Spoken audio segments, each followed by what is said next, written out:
aí eu posto no Classroom, certo? Então, boa tarde novamente, a gente está gravando.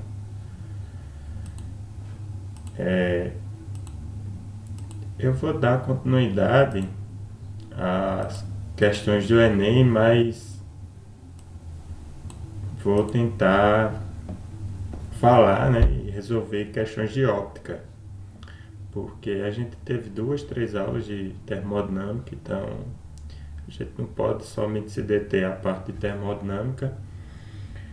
Então, hoje eu separei algumas questões de óptica do Enem, mas inicialmente a gente faz uma pequena revisão, lembrança, né, do que é a óptica, né, essa área da física, e a partir daí a gente tenta resolver algumas questões.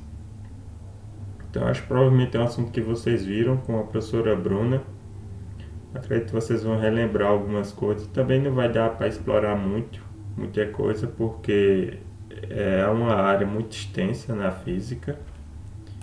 Mas se vocês tiverem dúvida, pergunte, vocês podem abrir o microfone e falar, certo? Então, a óptica para a gente primeiro estuda a óptica geométrica. Ela é baseada na ideia de que a luz é composta por feixes. Então é um feixe de partículas, de corpúsculos. Na verdade, eu acho que a palavra mais correta era chamar corpúsculo. Porque a gente, quando fala partícula, a gente quer saber qual tipo de partícula, né? É um elétron, é um próton. Mas aí, a princípio, na forma como foi elaborado lá no início, a partir de Newton, né? Estudando a luz. Então ele teve aí a visão de que a luz era composta por um feixe de corpúsculos. Então seria alguma quantidade, né, material, um corpúsculo, que como fosse grãos de areia, né? E aí esses grãos de areia que era composto a luz, ele viajava em linhas retas. Então essa era a ideia de que a propagação da luz era em termos de linhas retas.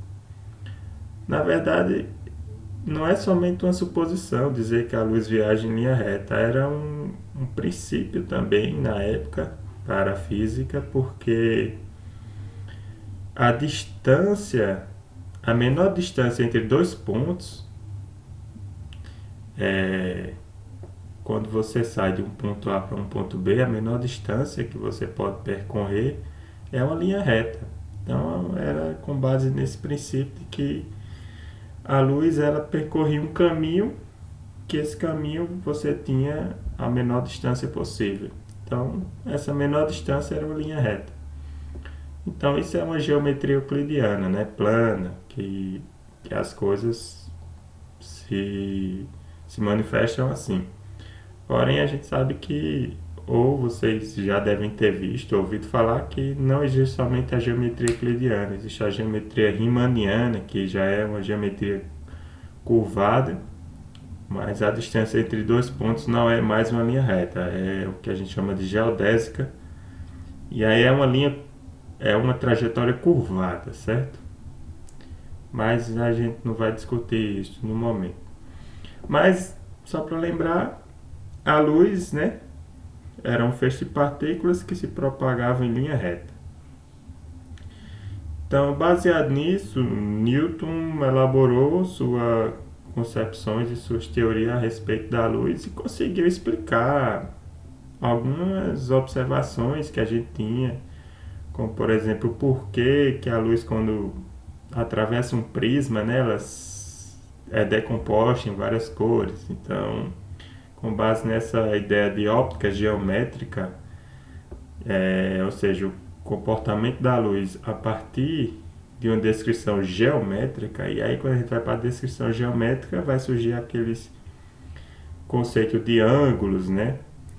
E aí a soma dos ângulos internos de um triângulo retângulo é igual a 180 graus. Então todas essas questões de geometria, que era assunto totalmente da matemática, né, surgem na física e surge acoplado aos fenômenos ópticos, né, os fenômenos luminosos.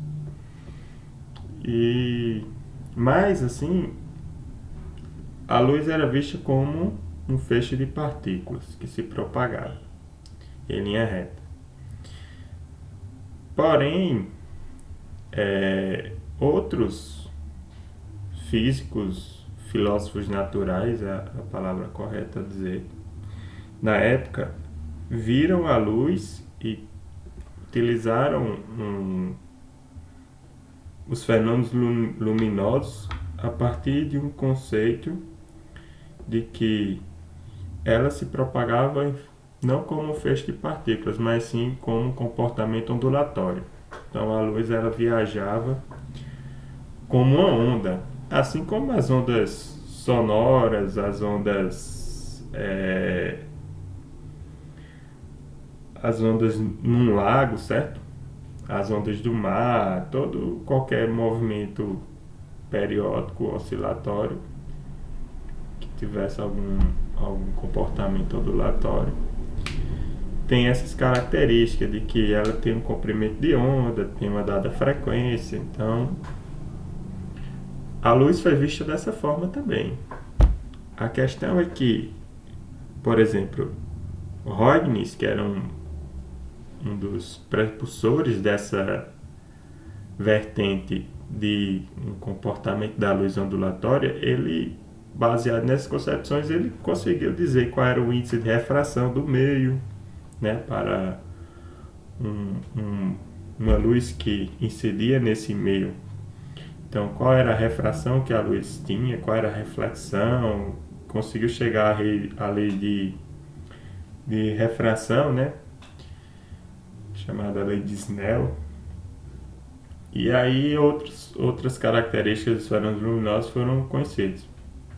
Porém, essa ideia de que a luz se comportava como uma onda era uma ideia de que existiam problemas conceituais na questão da luz ser comportada como feixe de partículas. E aí eles viram esses problemas conceituais, que é uma questão do Enem que a gente vai responder mais adiante. E viram esses problemas conceituais e disseram, não, então vamos partir agora do pressuposto de que a luz se comporta como onda. E aí, a partir desses conceitos, viram que a luz tem as propriedades de difração, interferência, como as ondas sonoras e as ondas no mar têm aqueles fenômenos de difração e interferência, as ondas luminosas, né, elas também vão ter esses fenômenos de difração e interferência. Por exemplo, quem viu o Fantástico ontem viu uma reportagem sobre as ondas no mar, questões de que existem pontos no oceano que as ondas podem chegar a mais de 20 metros de altura. Então lá se explicou que é a suposição de duas ou mais ondas que formam ali naquela região e que torna com que a onda seja atingida com altura de mais de 20 metros. Então é um conceito totalmente físico de interferência, né? Interferência construtiva, ou seja, as ondas se interferem construtivamente e a sua superposição leva a uma onda maior. Então a luz tinha também esse comportamento, mas o que eu quero dizer é que essa ideia de comportamento ondulatório para a luz era uma questão totalmente baseada numa suposição. Então eu vou supor que a onda se comporta como onda e vamos ver o que ocorre. Certo, observaram que de fato ela pode ter essa característica ondulatória e a gente vai observar alguns fenômenos. E tudo que Newton falou sobre a teoria corpuscular também estava válido, então não estava eliminando o que Newton tinha observado, e entre outros, né? Então a gente tinha duas vertentes aí, de que a luz se comportava como um feixe de corpúsculo e a luz se comportava como uma onda. Quando eu digo uma onda, eu não preciso dizer é composta de quê, porque uma onda de quê? Uma onda, eu só preciso dizer se propagando aonde, né? Então, a onda nunca está localizada. Isso é uma característica de uma onda. A onda ela está em todo o espaço. Então, onde é que está localizada a onda do mar? Está em todo o mar, entendeu? Então, não tem um ponto de localização, assim como um corpúsculo tem, né? O corpúsculo tem um ponto de localização, a onda não tem. Então, são ideias diferentes, né? Então, existem essas duas vertentes.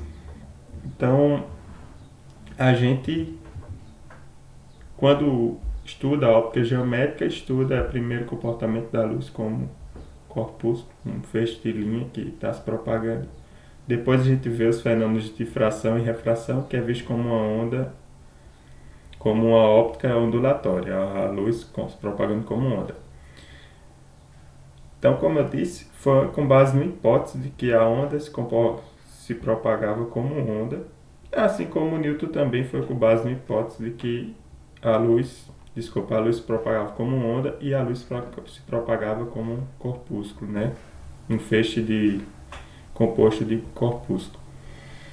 Posteriormente, aí depois da teoria de Maxwell, é que a gente consegue dizer que a luz ela é de fato uma onda, porque a teoria de Maxwell é uma teoria, então uma teoria em que não deixa brecha para questões de que eu estou fazendo suposições, não, estou com base nos fenômenos eletro e magnéticos, que quando se combinam geram uma onda eletromagnética, e ele observou que as ondas eletromagnéticas se propagam no espaço com velocidade c, que é a mesma velocidade da luz.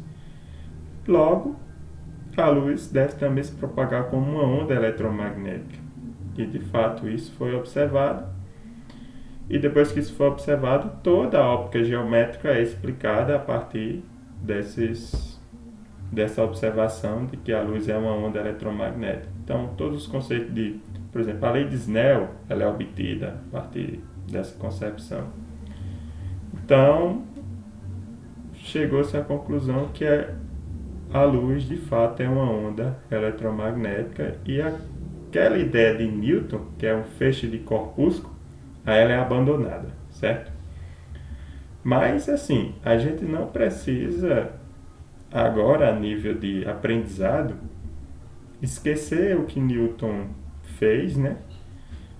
E partir dessa visão de Maxwell, até porque já é um assunto, por exemplo, que requer vocês terem visto os fenômenos eletro e magnéticos, as ondas, ter visto o assunto de ondas eletromagnéticas. Então, está bem mais na frente, né? Por isso, assim, o estudo de óptica ainda cabe dentro dessa parte, por exemplo, do segundo ano do ensino médio, sem a gente ter visto eletricidade e magnetismo, porque a gente pode partir do ponto de vista de que a luz é um feixe de corpúsculos e também depois visto como uma onda, né? Visto como a luz como tendo comportamento como onda, mas esse comportamento como onda como sendo uma hipótese, né? Logo, essas suposições não dão resposta, por exemplo, qual é o comprimento de onda da luz? Então não era respondido. Qual era a frequência dessa luz? Não era respondido. Então essas questões, elas são respondidas na teoria de Maxwell, né? Então ali sim, estão uma resposta para todas as perguntas.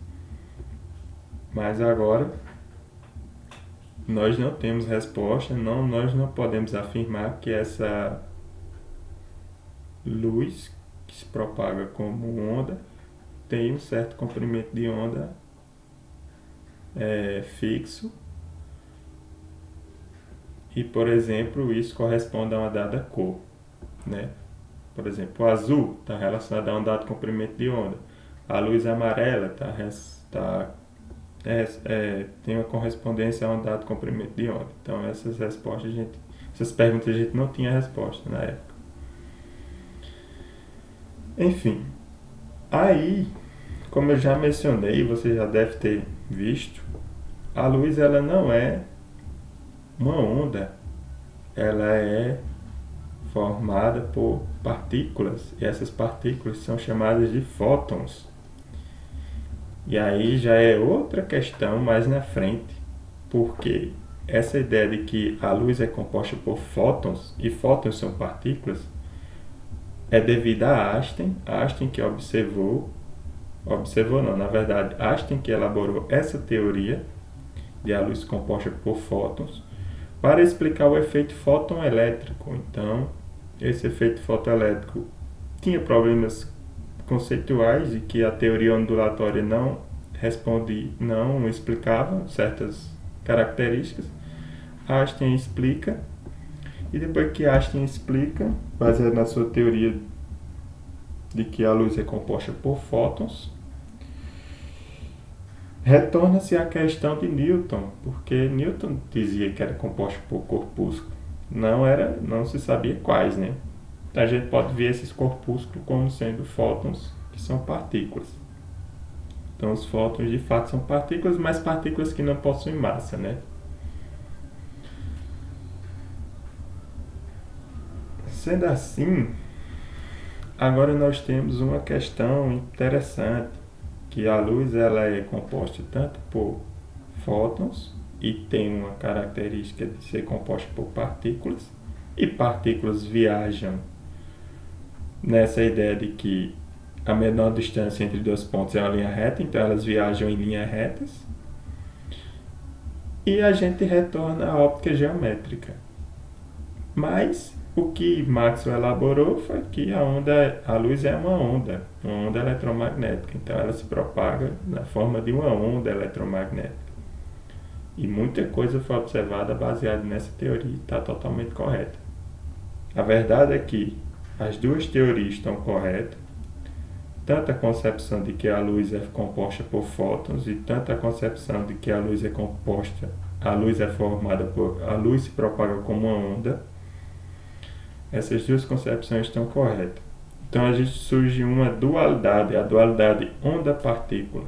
Então a gente tem a seguinte pergunta: o que é a luz? A luz é uma onda ou ela é formada por partículas? Então a resposta é que ela é as duas coisas. Então como é que pode algo ser duas coisas totalmente diferentes? Uma única entidade física ser duas coisas totalmente diferentes. A física geralmente não gosta dessas respostas, dessas interpretações. Mas quando a gente vai analisar mais profundo, a verdade é que quando a gente está dizendo que a luz está interagindo com a matéria, então a gente dá a ela a característica corpuscular, ou seja, a característica de que ela é formada por partículas. Mas se a gente está falando da propagação da luz, então ela vai se propagar na forma de onda. Então a gente vai usar a teoria ondulatória. Então é como a luz está interagindo ou como você está dizendo que a luz está se propagando. Então a pergunta que você faz é que eu estou tratando do ponto de vista de interação ou de propagação. Se for de propagação, ela vai se propagar como onda. Se for do ponto de vista de interação, ela vai interagir como partícula. Então, só um resumo. Se vocês tiverem perguntas, algo não ficou claro, mas de toda forma está sendo gravado e assim, eu acredito que alguns materiais, alguns livros didáticos traz essa questão, né, da dualidade onda-partícula, e eu acho que vocês deram uma lida, vai ficar mais compreensível. Então, oi, pode falar. Isso, sim. Sim. Fótons. Isso. Certo, né? Então, o que está escrito aqui é basicamente o que eu falei, né? A luz é uma onda eletromagnética composta por fótons e representa uma radiação que se propaga com velocidade constante c. Contudo, diferente das demais demais radiações, como por exemplo as ondas de rádio, a luz não possui direção de polarização. Dizemos, portanto, que a luz é não polarizada. As ondas de rádio são polarizadas e por isso transmitem informação. Então, aqui tem uma questão importante que é a questão da radiação. Então, eu vou falar um pouco sobre essa questão da radiação. Então, chamamos de geometria óptica o comportamento da luz quando consideramos que ela atravessa aberturas cujo tamanho é bem maior que seu comprimento de onda. Ou seja, a gente está num domínio em que o comportamento da luz se propaga como onda, seu comprimento de onda, né, é bem maior. Na verdade, o seu comprimento de onda ele é bem menor do que as aberturas, o tamanho das aberturas em que a onda passa, certo? Isso é só para dividir a parte de geometria óptica, está baseada nas concepções clássicas, para a geometria, a óptica baseada nas concepções da mecânica quântica. E aí a gente diz que é óptica física. Isso é só para dividir. Porque existe fenômenos, observações diferentes também quando a gente diz que a luz está passando em uma abertura muito pequena, próxima ao seu comprimento de onda. Então, a gente tem que sair da mecânica clássica e partir para a mecânica quântica. Mas a gente precisa se preocupar com isso agora não. E que sua natureza ondulatória é desconsiderada, né? Nesse ponto de vista. Pois tratamos a luz como sendo feixe de linhas retas perpendiculares à sua frente de onda. Então, como eu já tinha explicado, a gente não descarta totalmente a natureza ondulatória. Ela está presente aqui nas nossas discussões. Por exemplo, os fenômenos de difração e interferências vão surgir com base na concepção ondulatória. Mas assim, a gente primeiro inicia com a concepção corpuscular, feixe de partículas, depois lá na frente a gente olha essa questão ondulatória, né? Com base nessa visão de que na época se via que eram suposições para feixe de partículas e característica ondulatória. Mas tem uma questão interessante aqui que é a radiação. Eu já discuti isso com vocês, porque radiação representa onda eletromagnética. E onda eletromagnética é composta por fótons. E fótons representa a luz. A sequência aqui vocês podem ver de forma inversa. A luz é uma onda eletromagnética composta por fótons e representa a radiação, né? Então, as coisas estão muito entrelaçadas aqui. A questão é a gente tentar entender bem o que cada questão dessa, cada conceito desse diz, né? Então, por exemplo, radiação é uma onda eletromagnética que é composta por fótons, e fótons são partículas que compõem a luz. Então, se você está vendo a luz azul, ali tem uma certa quantidade de fótons associada àquela luz. Agora, não é que o fóton tem uma cor azul. Não, isso não tem nada a ver. O que você vê a luz azul é por conta da sua frequência ou seu comprimento de onda, que está numa dada faixa de frequência e comprimento de onda, que está na região do visível e você vê azul.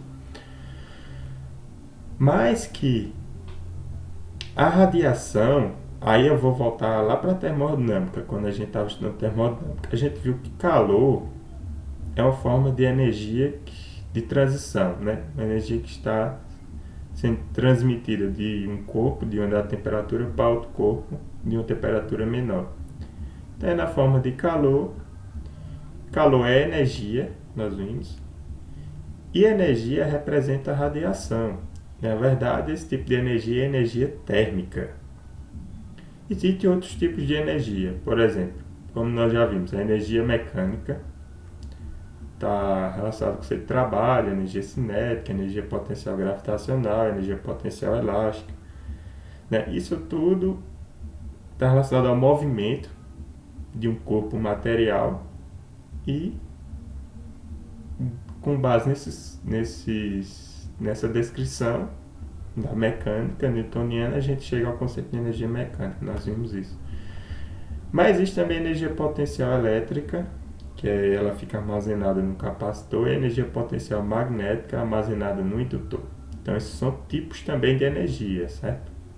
Por exemplo, essas energias podem ser convertidas em energia mecânica, né? Então, isso aqui está relacionado aos fenômenos elétricos, esse aqui aos fenômenos magnéticos. E o que a gente estava vendo em termodinâmica era energia térmica, ou seja, ela pode estar na forma de calor, o calor pode estar relacionado ao atrito, né?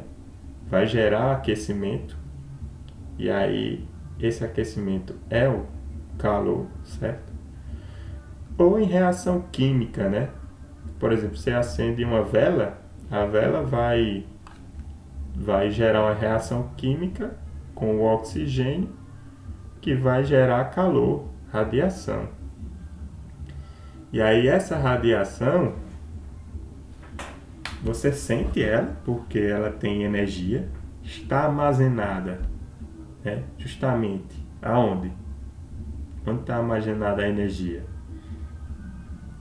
O calor, ele propaga essa energia. Então a energia está armazenada na radiação, que é nas ondas eletromagnéticas. Ou seja, radiação é uma onda eletromagnética e radiação pode ser na forma de calor, energia térmica, onde a energia fica armazenada na onda eletromagnética. Ou seja, está lá armazenada nos campos eletromagnéticos. Então veja que é uma questão bem sutil, né? Essa questão de energia. E você vê a luz, ou seja, a chama de uma vela. Se você olhar para a parte onde está o filamentozinho próximo à vela, você vai ver a cor azul, depois você vê uma cor amarela, né? Amarelada. Então ali são cores diferentes, ou seja, está relacionado a comprimentos de ondas diferentes. Ou seja, ali está relacionado a temperaturas diferentes. Então essa reação química que gera calor, gera energia, essa energia ela se propaga e ela se propaga em uma dada comprimento de onda, em uma dada frequência. Então, se existe uma frequência a cor mais azulada, é sinal de que ela tem uma frequência mais alta. Tendo uma frequência mais alta, ela tem uma energia mais alta, certo? Então, e como eu havia dito, isso nada mais é do que uma onda eletromagnética.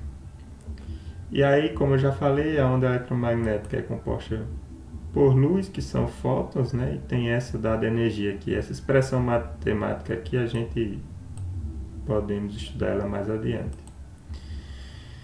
A radiação também pode ser na forma de radioatividade, né? Então aí serão processos radioativos que liberam energia. Então tem os raios X, os raios gama, os raios betas e os raios alfa. Então, alguns deles são ondas eletromagnéticas, por exemplo, raios X e raios gama são as ondas eletromagnéticas. Já esses raios betas e raios alfa são partículas, né? Negativas e positivas, respectivamente. Porém, são partículas que são liberadas com altíssima energia, né? Por isso eles estão aqui dentro do conceito de energia. Isso aqui eu sei que fica bastante confuso, mas o que a gente vai se deter é somente isso aqui. Ou seja, os fenômenos luminosos.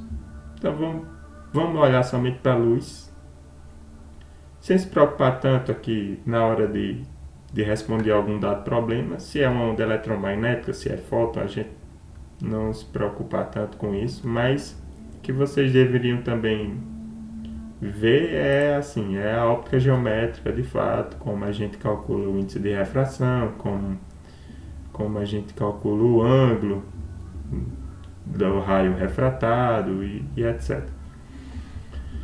Mas assim, com base nessas discussões que eu acabei de apresentar, aqui como vocês veem é o espectro eletromagnético, né? A gente observa as coisas na região do visível, né? Essa região aqui do visível. Então a gente vai ver as cores aqui, azul, amarelo, verde, laranja. Então a gente vê as coisas nessa região aqui. Nós emitimos radiação.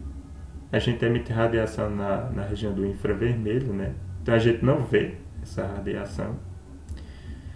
Quando a gente vai para níveis mais energéticos, a gente tem ultravioleta. A região do ultravioleta é justamente a radiação que vem do Sol, né? Então chega até nós na região do ultravioleta. E é mais energético, ou seja, queima a sua pele. Já a região do visível, a gente observa que ela não faz queimadura, não gera queimadura. Você não sente o calor, né? Por exemplo, a gente acende a lâmpada, a gente vê, né, a luz que sai da lâmpada e a gente não sente o calor gerado por essa radiação. Por quê? Justamente porque ela é menos energética, né, do que a ultravioleta. O infravermelho, menos energético ainda, então a gente nem vai sentir. Aí a gente vem para o micro-ondas, a região de micro-ondas aqui, e a região de rádio, né? E aí lá no texto inicial isso deu uma explicação de que as ondas de rádio elas conseguem gerar informação porque elas têm uma direção de polarização. Já a região visível não. A luz, né, nessa região aqui, ela é não polarizada, então ela está em todas as direções. Então não tem como você gerar informação. Esse também é um assunto que requer mais explicação. Por que gerar informação, né? Então, isso aí fica para uma outra aula. Mas, com base no que a gente discutiu, por exemplo, o que é a luz e essa questão aqui do calor gerado por uma luz, né? A gente responde duas questões de Enem, que já está próximo de acabar a hora da aula, mas dá tempo. É a questão 132, Enem 2019, prova amarela. Eu vou ler bem rapidinho. Quando se considera a extrema velocidade com que a luz se espalha por todos os lados e que, quando vem de diferentes lugares, mesmo totalmente opostos, os raios luminosos se atravessam uns aos outros sem se espalharem. Compreende-se que, quando vemos um objeto luminoso, isso não poderia ocorrer pelo transporte de uma matéria que venha do objeto até nós, como uma flecha ou bala atravessando o ar, pois certamente isso repugna bastante a essas duas propriedades da luz, principalmente a última. Então, isso é um texto, né, que é com base na teoria de Huygens, e o autor, acredito que seja Roberto de Andrade Martins, Roberto Martins, professor da USP, certo? Professor de História da Física, se eu não me engano, deve ser ele. E ele é um dos grandes, ele é o maior, a pessoa com maior crédito para falar sobre História da Física e essas coisas no Brasil, né? Então ele tem vários livros, vários artigos, então são muito interessantes os artigos dele, os livros deles, falando sobre História da Física e a filosofia relacionada à física também. Fechando esse parênteses, o texto contesta que concepção acerca do comportamento, o texto contesta que concepção acerca do comportamento da luz. Então isso é uma pergunta. A resposta correta, devido ao tempo, é letra C, certo? Por que letra C? A letra C diz que ele vai contestar o modelo corpuscular defendido por Newton, que descreve a luz como um feixe de partículas. Por quê? Porque quando ele diz aqui, a luz vem de todos os lugares. E aí, você tem a luz que, se você sabe que vem de todos os lugares, ela é composta por feixe de corpúsculos. Pode acontecer o caso em que esses corpúsculos vai colidir entre um e o outro e vão se espalhar. E aí, nesse espalhamento, como é que esses corpúsculos chegam até seu olho, né? Para você ver o objeto material. Partindo do pressuposto de que a luz sai daquele objeto material também, né? Então você tinha uma dificuldade de enxergar esses objetos, com base nessa ideia corpuscular de Newton. Então, justamente o que ele está contestando é essa ideia aqui corpuscular de Newton de que a luz é composta por um feixe de partículas. As outras, por exemplo, está relacionada com a física, mas não é a resposta correta. Por exemplo, o entendimento de que a luz precisa de um meio de propagação difundido pelos defensores da existência do éter. Isso era um problema na época, mas não para esse contexto que ele elaborou a pergunta, né? O modelo ondulatório para a luz, o qual considera a possibilidade de interferência entre feixes luminosos, que é justamente o que está sendo defendido quando ele elabora essa pergunta. Então não é a resposta. A crença na velocidade infinita da luz, defendida pela maioria dos filósofos gregos. Então, isso era de fato uma crença na época, mas não está dentro do contexto, né, da pergunta. Então, a ideia defendida pelos gregos de que a luz era produzida pelos olhos.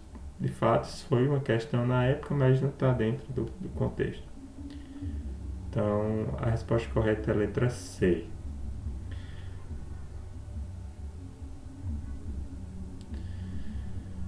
Só atentar aqui, quando vocês lerem com calma, por exemplo, quando se considera a extrema velocidade com que a luz se espalha por todos os lados. Então, aqui é uma consideração, uma observação. Quando vem de diferentes lugares, mesmo totalmente opostos, se atravessam uns aos outros sem se espalharem. Compreende-se que quando vemos o objeto luminoso, isso não poderia ocorrer pelo transporte de uma matéria que venha do objeto até nós. Ou seja, o que ele está dizendo é que a luz sai para todos os lugares e a ideia é que um raio luminoso que sai de um lugar e o outro que sai de outro lugar, eles podem passar um pelo outro sem se interferirem, certo? Sem causar nenhuma interferência. Mas a gente sabe que existe interferência, né? É justamente essas interferências que geram padrões de interferências e padrões de cores. Mas na época não se tinha essa distinção, que era a época em que eles estavam contestando essa concepção de corpuscular da luz. Então, se a gente está com base nessa ideia corpuscular, ou seja, quando elas interferissem, interferir como corpúsculo, como objetos materiais que colidem e se espalham, né? Como duas bolas que vão colidir, elas vão se espalhar. As trajetórias delas depois da colisão serão diferentes. Então essa seria a concepção para uma luz formada por corpúsculo. Então eles estavam contestando essa concepção corpuscular. E aí eles estavam contestando justamente o modelo corpuscular defendido por Newton, que descreve a luz como um feixe de partículas. Não sei se ficou mais claro, mas acho que vocês, quando lerem, também vão entender melhor do que eu. A próxima questão é a questão 99, em 2017, prova amarela, questão de óptica também. Então diz que a figura mostra como é a emissão de radiação eletromagnética para 5 tipos de lâmpada: haleto, metálico, tungstênio, mercúrio, xenon e LED. LED é o diodo emissor de luz. Então aqui estão algum gráfico do comportamento desses tipos de lâmpada. As áreas marcadas em cinza são proporcionais à intensidade da energia liberada pela lâmpada. Intensidade da energia liberada, certo?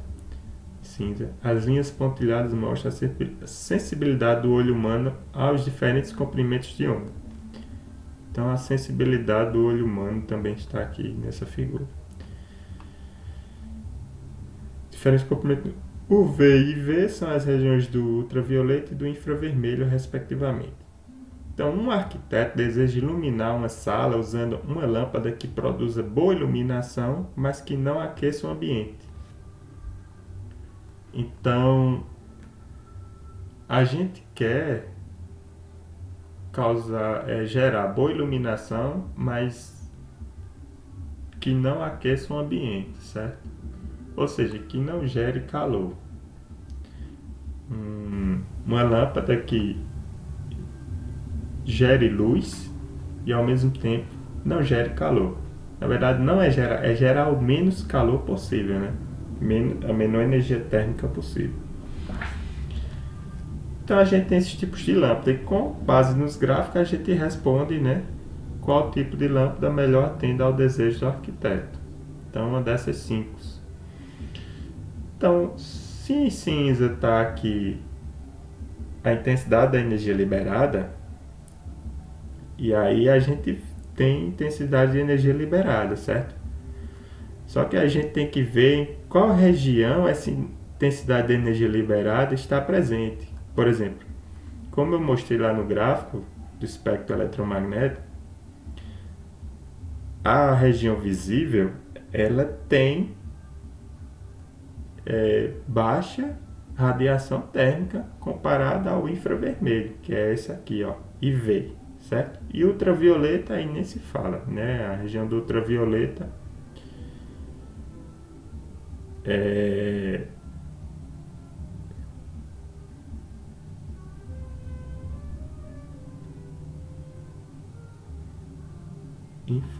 infravermelho é o IV. A gente sempre gera, toda vez que eu vou responder uma questão, gera uma dúvida. Talvez seja o contrário aqui, certo, pessoal? Nessa figura. Aqui fosse infravermelho, aqui ultravioleta.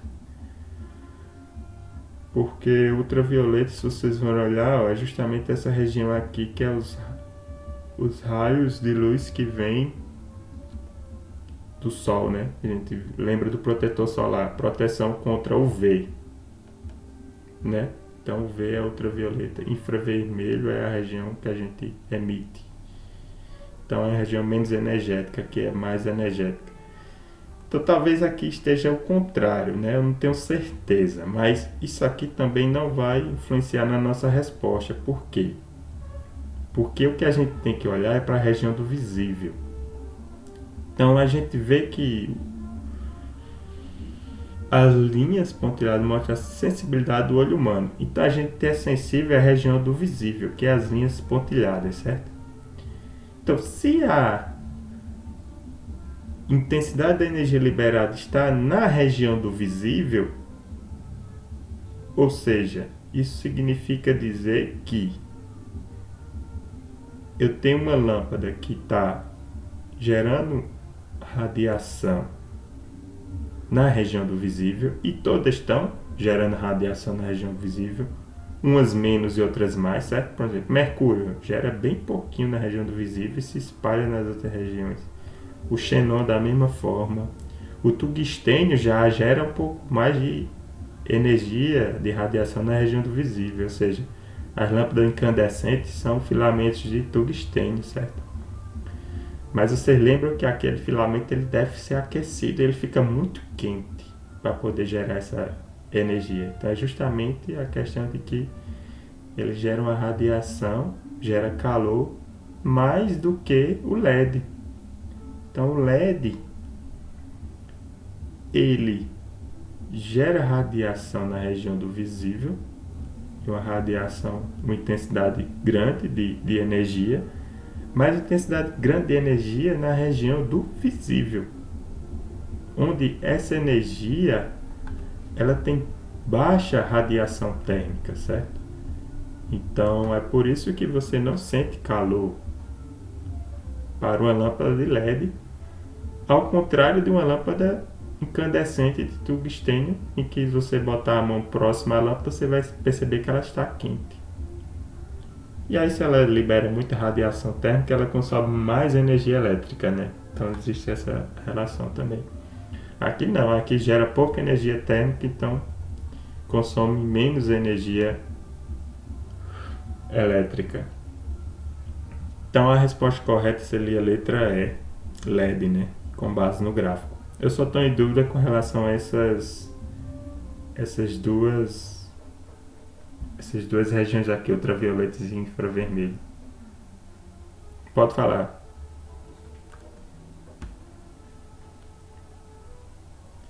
O LED, o LED já é abreviado. É diodo emissor de luz. É porque a palavra LED está em inglês, né? É Leibniz Emission, lente de luz, Emission de emissão e D de diodo. Eu também não sei como se escreve diodo em inglês, talvez seja diodo. Então aí é de trás para frente, né? Aí o LED é justamente diodo emissor de luz. LED é um dispositivo eletrônico, na verdade. Você produz esse dispositivo eletrônico que emite luz. E aí ele emite luz na região do visível, né? Luz é luz é luz que a gente enxerga na região do visível e com baixa energia térmica.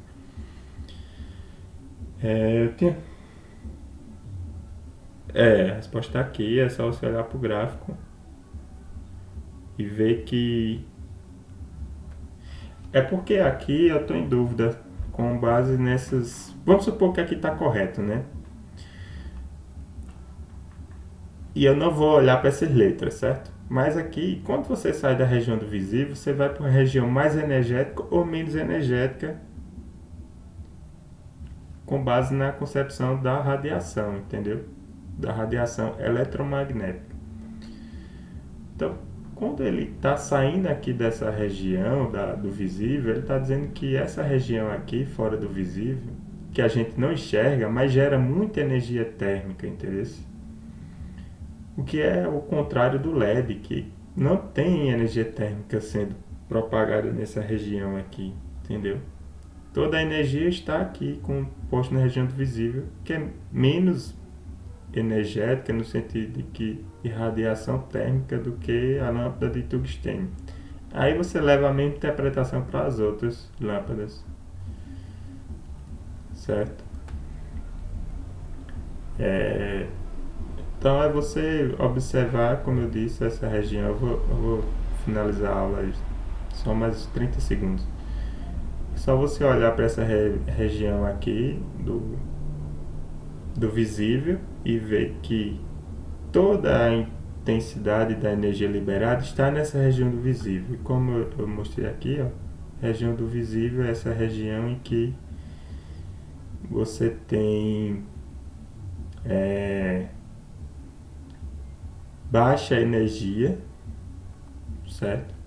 Então você tem baixa energia sendo propagada comparados às outras radiações ultravioleta, raio-x e raios gama, certo? Então você tem energias mais baixas. Então aqui você tem intensidade luminosa alta, mas com baixa radiação térmica.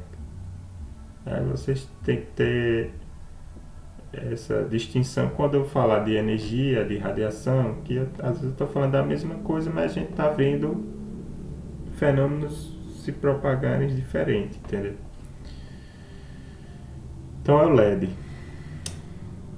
Eu acho que era só isso mesmo que eu tinha a dizer sobre a aula de óptica. Tinha mais questões de Enem que eu separei, mas eu sabia que não ia dar tempo, então acho que fica para a próxima aula. Se vocês vão fazer o simulado, né? Então não sei se vocês já vão ter visto óptica, né? Acredito que já vou ter questões de óptica no simulado, então eu vou ver qual é o assunto que eu posso falar para vocês na próxima aula. Então, pessoal, vocês podem fazer pergunta, eu vou só pausar a gravação.